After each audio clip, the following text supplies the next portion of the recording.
So we are done. It's week 16, and you guys did great. I really enjoyed this class. I'm always so happy with the work that I get from you all, and as usual, most of the time, if you've been able to hang in there with me, you are doing fine. Some of you did get behind due to really unfortunate circumstances, which I sympathize with. In any case, what I want you to keep in mind is while I have us do a lot of work, we also get a lot of points, which means that you can lose a lot of points. Now, I would like to encourage you to do this week's work and final. Well, I'd at least like you to watch the short amount of lectures that I have in the documentary, because we're doing actually the American Hemisphere, Maya and Toltec and Aztec, and this is not something that I've had my strength in, but it's rewarding, and I'm sorry that I don't actually have more on it. At some point in my life, I'm going to really kind of expand this section. But as you know, we go over so many things. Less might be more in the case of just the amount of information that we've been exposed to.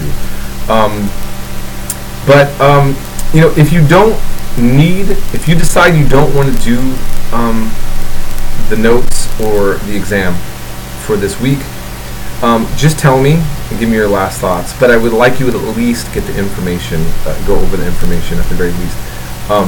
I'm not encouraging you not to do the work, but I'm just simply saying, if you've counted up the points and you feel like you don't need it, I understand, okay? You guys have worked hard, and I hope you've learned a lot. I think you have learned a lot. At least now, for you to know this much about Islam, to know about the difference between Hadith and the Quran, to know about Judaism, and to have at least an understanding of the word Talmud,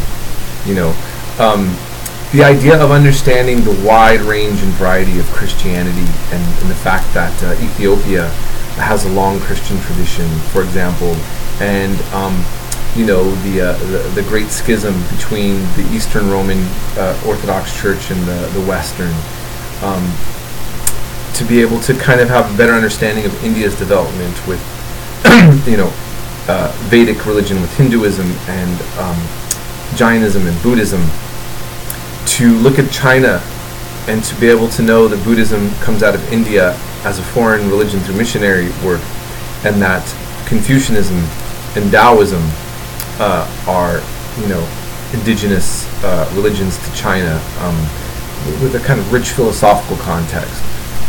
The fact that you now know about Zoroastrianism in ancient Persia and some of the similarities that it has with Christianity and Judaism and Islam, to understand that civilization originated in Mesopotamia, and we take from Egypt and the Mediterranean, and that you know about Vikings more. You now know that the horned helmets are not accurate, but hopefully more than just that.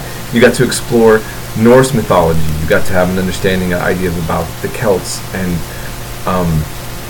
in African animist religion, and then the steppe peoples coming out of East Asia, Mongolian and Turkic people, to understand and know about the Ottoman Empire, such an important history, and the Safavids,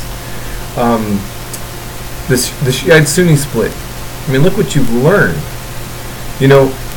These terms, you may not have it all down in your head right now, but at least these are not so foreign to you.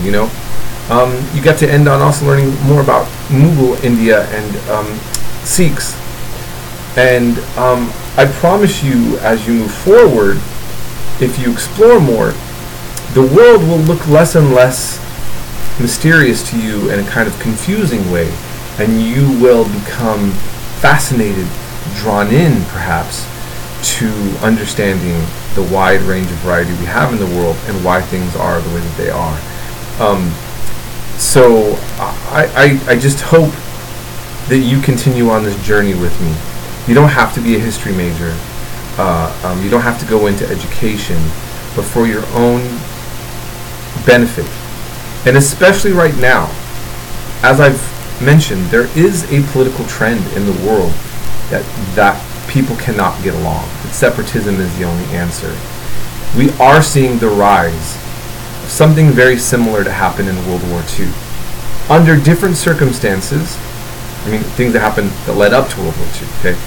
Things that we shouldn't draw too many parallels, but with an unstable world, with a global economy that is very tumultuous, and with a massive refugee crisis that is shaking up so many different nations. And, all of these factors create a lot of fear and xenophobia, and a lot of people are going to be siding on political visions that I think later a lot of them will be, their descendants may be horrified by or ashamed. Look,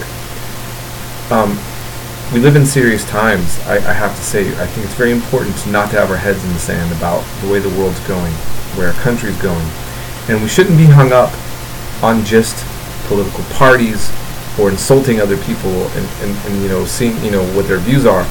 It's time to really become an enlightened human being, and to move forward with that, and to work hard at that, and to see where history offers us maybe some variables to help us kind of navigate through these tricky times. Times have always been tricky. That's the other thing. There's never been this utopian past that I've studied. Humans struggle over issues of race, class, economics. These are the things that humans do, and we can be on the better side of things or on the worse end of things. And at the end of the day, we look in the mirror and we ask ourselves, who are we? Where do we come from? What are we? Where are we going? Thank you for taking this class with me. I hope you have a great Christmas season if you celebrate Christmas. Happy Hanukkah. Have a happy New Year. Be safe, be warm, be well. I look forward to grading the end results of your work, and hopefully we'll bump into each other again in the future in some way.